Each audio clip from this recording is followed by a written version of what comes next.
दोस्तों, सीजेपी का आज जब ये आंदोलन खत्म हो चुका है, तब इससे जुड़ी कई नई बातें सामने आ गई, कई तस्वीरें सामने आई हैं, जिनकी वजह से अब पूरे आंदोलन को ठंडे दिमाग से समझने का समय आ गया। आंदोलन के दौरान सबसे ज्यादा चर्चा इस सोच, इसके मकसद और इसके पीछे की मंशा को लेकर होती रही। लेकिन अब जब कुछ दस्तावेज, अदालत में हुई सुनवाई और पुलिस की तरफ से रखी गई जानकारी सामने आई, तो इस पूरे मामले की एक अलग तस्वीर भी दिखाई देने लगी।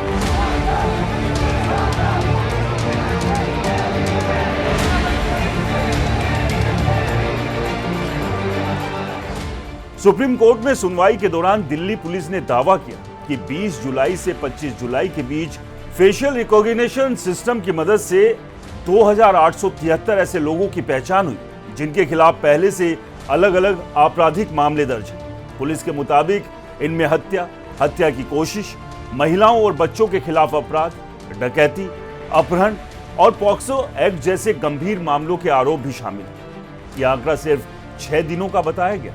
ऐसे में सवाल उठता है कि अगर इससे पहले के दिनों की भी जांच हो तो तस्वीर और कितनी बड़ी निकल सकती है। यहीं से पूरे आंदोलन को लेकर बहस एक नए मोड़ पर पहुंच जाती है, क्योंकि अगर पुलिस का दावा सही है तो सवाल सिर्फ प्रदर्शन का नहीं रह जाता, बल्कि ये भी पूछा जाएगा कि इतनी बड़ी संख्या में ऐसे लोग वहां तक पहुंचे कैसे। क्या आंदोलन करने वालों की भी कोई जिम्मेदारी बनती है?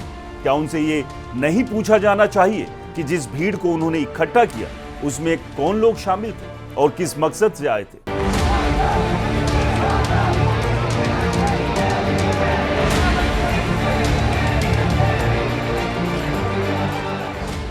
बीस जुलाई की घटना को लेकर भी यही सवाल उठ रहे हैं। प्रदर्शन करने की अनुमति सिर्फ जंतर मंतर पर धरना देने की थी, संसद की तरफ मार्च निकालने की नहीं। अगर ये सही है तो फिर क्या अनुमति की शर्तों का उल्लंघन हुआ? अगर हुआ तो इसकी जिम्मेदारी सिर्फ भीड़ की होगी या फिर उन लोगों की भी जिन्होंने संसद मार्च का ऐलान किया था? क्योंकि अब कई अदालतें भी कह चुकी है कि अगर किसी आंदोलन के दौरान हिंसा होती है, सरकारी संपत्ति को नुकसान पहुंचता है या कानून व्यवस्था बिगड़ती है, तो सिर्फ भीड़ ही नहीं, आंदोलन बुलाने वालों की जिम्मेदारी भी तय की जा सकती है। कई राज्यों में ऐसे कानून भी बनाए गए जिनके मुताबिक अगर सरकारी संपत्ति को नुकसान पहुंचता है तो उसकी भरपाई नुकसान करने वालों से कराई जा सकती है। इसलिए मामला अब सिर्फ राजनीतिक नहीं, कानून का भी बन गया। इसी वजह से सुप्रीम कोर्ट की सुनवाई को बहुत अहम माना जा रहा है। Chief justice of India justice Suryakant की अध्यक्षता वाली पीठ ने सबसे पहले दिल्ली पुलिस से कहा कि इस मामले से जुड़े सभी रिकॉर्ड, चाहे वो वीडियो हो, कंट्रोल रूम की एंट्री हो या कोई दूसरा डिजिटल सबूत, सबको सुरक्षित रखा जाए ताकि आगे जांच में कोई परेशानी ना हो। इसके साथ ही अदालत ने यह भी कहा है कि जिन छात्रों का किसी तरह का आपराधिक रिकॉर्ड नहीं है, उन्हें रिहा किया जाए और उनके खिलाफ सख्त कार्रवाई ना की जाए।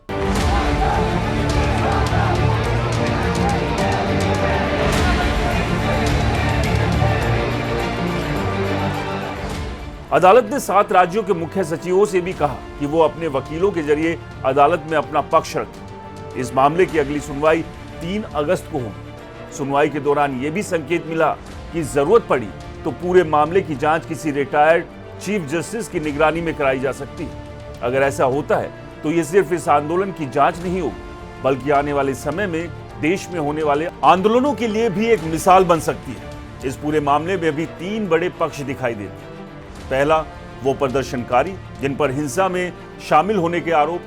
दूसरा, दिल्ली पुलिस जिसने कानून व्यवस्था बनाए रखने के लिए कार्रवाई की। और तीसरा, वो पुलिसकर्मी और उनके परिवार जिनका कहना है कि आंदोलन के दौरान पुलिस पर भी हमले हुए। यही वजह है कि कई लोग इस मामले को सुप्रीम कोर्ट की भी बड़ी परीक्षा मान रहे हैं, क्योंकि अदालत का फैसला आगे ये तय कर सकता है कि अगर किसी आंदोलन में बैरिकेड तोड़े जाए, संसद की तरफ बढ़ने की कोशिश हो या बिना अनुमति के दूसरा कार्यक्रम किया जाए, तो पुलिस कब कार्रवाई करे, कितनी कार्रवाई करे और कब संयम रखे। आने वाले समय में ऐसे हर बड़े आंदोलन में इस फैसले का असर देखने को मिल सकता है। लेकिन इस पूरे मामले में सिर्फ कानून और अदालत की बात ही नहीं हो रही, बल्कि आंदोलन के दौरान हुई कई दूसरी घटनाएं भी अब चर्चा का विषय बनी है। सबसे ज्यादा सवाल इस बात को लेकर उठ रहे हैं कि आखिर इतने लंबे समय तक आंदोलन कैसे चलता रहा, इसके पीछे पैसा कहां से आ रहा था, इंतजाम कौन कर रहा था और पूरी व्यवस्था कैसे चल रही थी।